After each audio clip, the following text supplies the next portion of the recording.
안녕하세요. 안녕하십니까? 예, 간단한 자기소개 부탁드립니다. 네, 인지심리학 전공하고 있는 김경일입니다. 네, 오늘 제가 궁금한 게요. 다 큰 자녀와 점점 사이가 불편해지는 부모들의 특징에 대해서 좀 알고 싶거든요. 어떤 특징이 있을까요? 첫 번째 유형은 끝까지 자기가 주도권을 잡고 있는 부모님, 뭐 이런 거. 근데 두 번째도 약간 파생적인 건데, 이게 앨리슨 거프닉이라고 굉장히 유명한 아동인지발달 심리학자가 한 얘기인데, 근데 그분이 이제 주로 성인 자녀 얘기까지도 많이 하죠. 자녀가 해야 될 고민을 끝까지 부모가 대신해주는.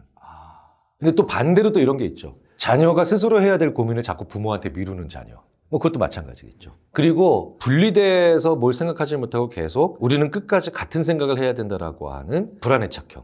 이렇게 애착 형성이 잘못된 분들. 그 다음에 자기를 챙기지 못해서 자꾸 상대방에게 부담되는. 특히 요즘 이런 거 되게 많죠. 열심히 자녀를 잘 돌보기도 했고 그 다음에 자녀를 사랑해주기도 했지만 스스로가 생활력이 없어서 노년의 시기에 들어가니까 자녀는 죄의식을 자꾸 가지게 되는 거죠. 나는 내 부모를 잘 돌보지 못한다고 생각하는데 부모님이 너무 스스로를 돌볼 수 있는 능력이 떨어진 분들, 그런 분들이 또 있으실 거고요. 이 역할을 잘 구분하지 못하는 분들도 많이 계세요. 특히 이제 모녀 관계에서 많이 또 이제 이런 분들이 나오시는데, 김지훈 소장님이라고 모녀의 세계라는 책을 지으신 분이 계신데, 그분이 이제 모녀 관계가 얼마나 복잡하고 또 이제 힘든 게 많냐면, 나는 우리 딸이랑 친구처럼 지내 라고 하는데 딸이 편하게 대하면 내가 네 친구냐? 뭐 이러면서 그러니까 혼란감을 자꾸 만들어내는 부모. 이거 말고도 한 15가지가 더 있지만 하여튼 그렇게 점점 불편해질 수 있는 사이가 얼마든지 있죠. 다 합치면 결국은 뭐냐면 부모 자녀 사이도 인간관계다.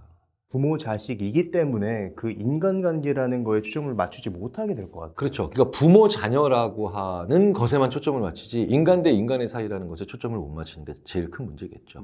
그래서 이런 고민을 해봐야 됩니다. 자녀라는 이유로 혹은 내가 부모라는 이유로 인간관계에서 당연히 지켜야 되는 선이나 이런 것들을 내가 위반하고 있거나 아니면 넘고 있지 않는가 생각해봐야 되는 게, 굉장히 많은 상처가 부모한테 오거든요. 연구들을 해보지 않아도 꽤 많은 경우에 우리가 사석에서 그 사람의 가장 큰 컴플렉스나 가장 큰 치유되기 어려운 상처 같은 걸 보면 그냥 부모님이 별뜻 없이 했던 일상적인 얘기들, 이런 것들이 그 사람에게는 굉장히 극복할 수 없거나 부지불식간에 넘지 못할 장벽이 되어버린 경우, 이런 거 되게 많으니까 조심해야죠. 어린 시절에 아이가 그 부모에게 모든 걸 의지할 수밖에 없었던 그 상황에서 부모의 말 한마디가 굉장히 크게 영향을 미치는데, 그 부분에 대해서 생각을 많이 못해서 상처가 돼서 그게 성인이 돼서도 영향을 미치게 되는 것 같아요. 그럼요. 제가 아는 어떤 그 분은 실제로 모델을 해도 될 정도로 몸매가 좋은 분인데, 남성이에요, 남성. 예. 네네. 몸매가 좋은 부모님이고 몸매가 좋은 아들이 태어났겠죠. 근데 이렇게 짧은 다리라고, 짧다리라고 그렇게 놀리셨대요. 근데 귀여워서 하는 얘기잖아, 대부분. 근데 그게 약간 가스라이팅화 된 거야, 심지어는. 그래서 성인이 돼서도 계속 바지를 올려입고, 다른 사람들이 보기에는 옷을 좀 이상하게 입는다라고 하는 얘기를 듣는데도 본인은 계속 다리가 짧으니까 길어 보이게 해야 되겠다라고 하는 그런 거. 사람마다 그런 습관 되게 많아요. 사소한 농담 같은 것들을 부모가 끝까지 성인이 돼서도 계속해서 그런 경우 되게 많죠. 뭐 이게 되게 느껴지시는 게 많은가 봐요. 왜냐하면 이게 그냥 농담으로 얘기한 건데, 그냥 애가 귀여우니까 그냥 막 웃으면서 한 건데, 저도 예전에 좀 그랬던 기억이 나거든요. 저는 막 어떤 행동을 하면 친척들하고 같이 막 뭔가 웃으셨거든요. 근데 전 그게 기분이 나빴어요. 그렇지, 예. 그렇지. 왜냐면 사람이 웃어야 될 때 안 웃고 내가 진지할 때 웃으면 기분 되게 나쁘거든요. 바꿔서 얘기하면 그럼 어떻게 조심스러워서 어떻게 얘기를 하겠어 라고 하는데, 그런 행동을 조금 더 안 할 수는 없죠, 확률적으로. 중요한 건 그렇게 말을 하거나 어떤 행동을 하는 과정에서 우리는 실수를 할 수 있죠. 그러니까 그 실수했을 때 빨리 사과하는 좋은 습관을 가져야죠. 여기서 좀 궁금한 게, 성인이 된 나한테 안 좋은 영향을 주는 부모님의 그런 말이나 행동을 좀 알아야지 지금 부모님과 나의 사이에 대해서 파악을 할 수 있을 것 같거든요. 어떤 게 있을까요? 제일 많이 하시는 안 좋은 말이 내가 널 안다는 거죠. 내가 배 아파서 너를 낳는데 내가 널 왜 모르겠냐. 그런데 우리가 부모님한테 보여주는 얼굴은 내가 가진 사회적 얼굴의 아주 짧은 단편이잖아요. 물론 그게 거짓이나 가식은 아니죠. 왜냐하면 내가 가진 4개, 5개, 6개의 사회적 얼굴 중에 어느 것도 거짓은 아니거든요. 내가 나쁜 의도를 가지고 거짓말을 하는 게 거짓이지, 내가 학교에서는 다른 친구들과 활발하게 지내는 게 또 나의 진실된 모습인 거고, 내가 만약에 또 직장에서 들어간 지 입사한 지 얼마 안 됐다라고 하면 또 조금 더 겸손한 자세로 경청하는 게 또 나의 사회적 자세이잖아요. 그런데 우리가 부모님과의 관계 속에서 오랫동안 그래도 편하고 그래도 의지가 됐던 사람이니까 나의 어린 시절부터 봤기 때문에 다 한다고 생각을 하시는 거예요. 착각을 하시는 거예요. 그렇죠. 예. 그러니까 그거는 제일 자녀 입장에서는 보면 답답할 노릇이죠. 내가 이 사람의 어떤 사람에 대해서 이만큼 알고 있다. 근데 실제로 알고 있는 양이 있겠죠. 그 격차가 가장 많이 벌어지는. 왜 우리 이거 심리학에서 메타인지라 그러잖아요. 네. 어떤 대상에 대해서 메타인지적으로 가장 괴리가 많이 벌어지는 게 사실 가족이거든요. 특히 사람에 대해서는. 그래서 모르겠다는 얘기, 미안하다는 얘기, 이런 당연히 인간관계에서 해야 되는 얘기잖아요. 이런 얘기들 잘 하셔야 되죠. 이게 어떻게 보면 내가 다 안다는 그 말은 내가 주도권을 가지고 있어라는 어떤 그런 마음의 의미도 좀 가지고 있지 않을까라는 생각이 좀 드네요. 그럼요. 때로는 또 이런 지점도 있을 것 같아요. 부모는 자식을 위해서 해준다라고 생각하는데 사실은 자식에게 해가 되는 그런 행동들도 있을 것 같습니다. 예. 제가 얼마 전에 굉장히 재밌는 어떤 분을 만났는데 그분은 이혼을 하셔서 아이가 유치원에서 초등학교 될 때 어쩔 수 없이 아이를 상대방 쪽에 놓고 나오셨대요.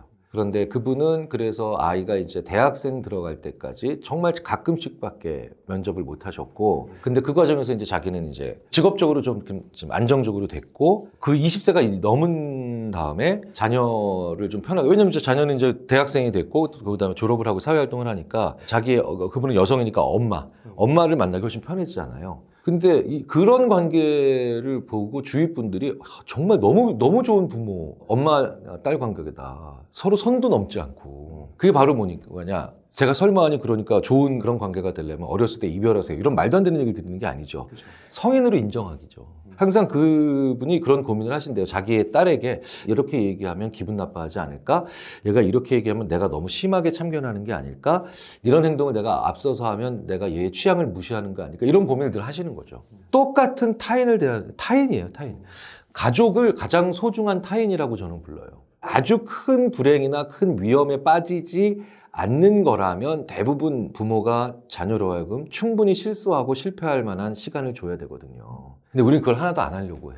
그래서 자녀를 물끄러미 쳐다보면서 있는 그대로 인정하고 이 친구는 내 자녀는 이런 사람이구나라고 하는 것을 알아내고 말할 수 있는 것이 그 선을 아는 시작이다. 이렇게 생각을 합니다. 이게 진짜 정말 중요한 얘기를 해주신 게 부모님 입장에서는 얘가 답답하고 이렇게 행동하면 좋겠고 이렇게 해주고 싶고 이렇게 해주지 않으면 내가 죄책감이 느껴질 것 같은 것을 참고 지켜봐야 되는 거예요. 물끄러미 지켜보면서 있는 그대로 그 사람을 먼저 인정하는 거. 이건 방임이나 방관이랑은 완전 다른 거예요. 자, 그렇다면 좀 제가 궁금한 게요. 계속 내 선을 넘는 부모를 가지고 있는 자녀라면은 좀 어떻게 그런 소통을 잘 할 수 있을까요?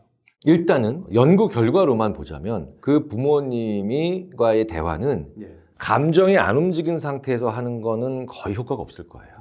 만약에 내가 원하는 대화가 있다고 치자고요. 예를 들어서 어떤 이슈에 있어서 너무 입장이 분명하고 그 다음에 조금도 타협이 없어. 뭐 대표적으로 또 이제 뭐 정치적인 이슈도 많죠. 뭐 찍는 정당 부모님이랑 자녀가 다를 때 뭐 이런 것도 있지.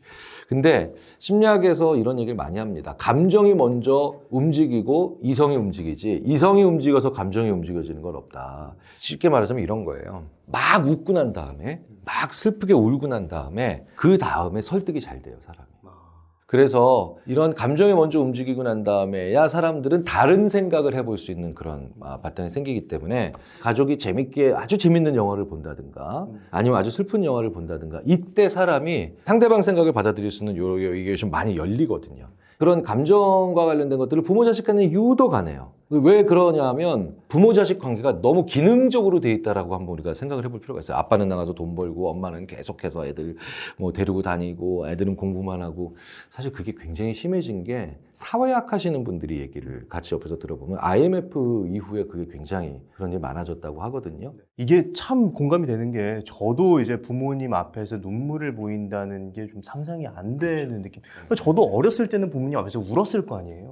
그런데 어느 순간부터 그런 어떤 행동을 하지 않고 있고 한다고 생각하면 굉장히 어색할 것 같고 내가 아닌 것 같고 이런 느낌이 들거든요. 그러니까 제가 아는 분들은 명절 때 모일 때 불필요하게 음식을 너무 많이 하는 걸 줄이려면 어떻게 해야 될까 저한테 물어보셨어요. 그 집안 얘기 쭉 들어봤더니 이 집은 다른 걸 시켜야 되는 집안이구나. 그래서 진짜로 정말 초대형 TV를 사시라고. 그래서 중고로 하나 사줬어요. 그러니까 왜 그런지 알아요? 명분을 만든 거죠. 이걸 보게 만드는. 그리고 명절 때 영화 3편씩 보게 했어요. 저렇게 비싼 걸 샀는데 영화를 안 보겠다는 거냐라고 해서 영화를 다 보게 했어요. 7시간 동안 아무것도 못하니까 전부 다 요런 보따리 하나 정도의 음식을 갖고 해와서 나눠 먹고 명절 때 재밌게 영화 보고 막 울면서 뭐 깔깔대면서 하고 있다가 그런 다음에 한 2시간 정도 참아하실 때 굉장히 좋은 대화들을 서로 하고, 그리고 심지어는 단톡방에 이번 명절에는 큰아빠 이거 보면 안 돼요 뭐 이러면서 얘기하고 투표도 하고. 그러니까 그게 정답은 아니, 유일한 답은 절대 아니죠. 그렇게 재밌는 명분을 만들어서 뭔가를 해야 된다는 거죠. 감정을 움직일 수 있는 어떤 네, 그러니까 부모 자식 간에 뭔가를 해야 돼. 감정을 움직일 수 있는. 그 역할을 깰 수 있을 만한 다른 목적 없이 그냥. 그렇게 감정을 움직일 수 있는 어떤 그 상황을 만들고 나서 대화를 또 해야 될 것 같은데, 자식 입장에서 부모한테 뭐 이런 거 선 넘지 마세요라고 얘기하기가 좀 어려울 것 같거든요.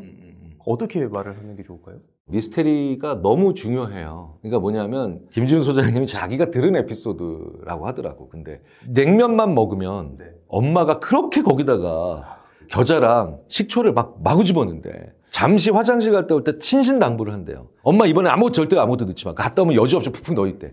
왜겠어요? 야, 냉면 이래야 맛있으니까 엄마 입장에서. 그러니까 그 냉면에서 얘기가 그치지 않죠. 그러니까 다른 데도 많이 넣으시겠지. 근데 이 김지훈 소장님이 얼마나 꾀돌이냐면 이렇게 시켰대잖아. 네. 그러지 말고 엄마 나 화장실 갔다 올 테니까 냉면 겨자 소스 아무것도 넣지 마. 나 병원 갔었는데 겨자 먹으면 죽는데.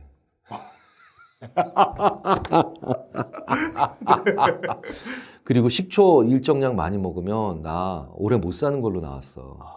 사실 이게 말도 안 되는 얘기죠. 엄마가 무슨 헛소리냐고 했는데 생전 처음으로 갔다 왔는데 아무것도 안 넣어놨대. 와, 이거 진짜 좋은 방법. 그러니까 내가 이제 설득하는 게 아니라 권위를 빌려서 설득하는 거예요. 권위를 빌는데 약간 미스테리를 만드는 거지. 미스테리가 결국 뭐냐, 끝이 명확하지 않은 생각을 계속하게 만드는 말들이거든요. 아무리 내가 설득해도 안 된다면 괜히 싸우지 말고 권위를 빌려서 미스테리함을 주면서 약간 좀 이제 얘기를 하는 게 현명한 방법일 수 있을 것 같아요. 실제로 제가 그래서 얼마 전에 그 얘기를 어떤 분한테 해줬더니 자기 부모님 중에 그러니까 뭐 진보 보수도 아니고 좀 황당한 정당을 늘 지지하는 부모님이 계시대요. 물론 정당을 지지하는 건 얼마든지 자유지만 자기는 너무 싫고 그것 때문에 사이가 안 좋아지니까, 그래서 그 황당한 정당을 지지하는 부모님께 내가 얼마 전에 점을 봤는데 그 정당 지지하면 아버지 아들 일찍 죽는데요. 그 아버지가 헛소리를 해도 정도껏 하라고 하셨는데 이번에 기권하셨대. 이게 재밌게 들을 수 있는 얘기도 하지만 그만큼 상대방에 대해서 사실 저는 오히려 그런 미스테리를 만들 정도의 성의가 있다. 그 정도의 성의를 우리가 한번 보이자. 상대방을 쉬운 존재를 보지 말자. 이렇게 생각을 하면 어떨까 싶어요. 그러면 좀 더 이런 미스테리를 만드는 재미가 있지 않으실까 생각됩니다. 자, 오늘 부모 자식 간에 이제 많은 인사이트를 주셨는데 마지막으로 하고 싶으신 말 있으시면 어떻게 했을까요? 저는 제일 좋아하는 말이 사춘기 자녀를 둔 부모님에게 보통 드리는 말씀이라고 하지만 사실 평생이죠. 왜냐하면 이게 50이면 육아가 끝날 줄 알았다라는 책이라고 되어 있지만 사실은 최재천 교수님은 70대도 안 끝나. 이렇게 얘기를 하시거든요. 그러니까 평생 동반자죠. 동반자인데 다가올 때 물러서지 말고 물러날 때 다가서지 않는다. 이것만큼 부모 자식 관계를 제대로 얘기해주는 말이 없는 것 같아서 오늘도 그 말의 뜻을 되새겨보면서 저도 제 아이들과 그리고 제 부모님과 함께 생각을 하고 어떤 행동을 하면서 살아가야 될지를 늘 고민 중입니다. 부모 자식 간의 관계를 동반자라고 표현한 게 저한테는 굉장히 좀 울림이 됐고, 그렇게 생각하니까 조금 더 편안하게 부모님을 대할 수 있을 것 같다라는 생각도 저도 들었습니다. 오늘은 김경일 교수님과 함께 다 큰 자녀와 불행해지는 그 부모님의 특징과 어떻게 관계를 좀 개선해야 되는지에 대한 이야기를 나눴습니다. 그럼 오늘의 심리학은 여기까지 하도록 하겠습니다. 좋은 말씀 해주셔서 감사합니다. 감사합니다.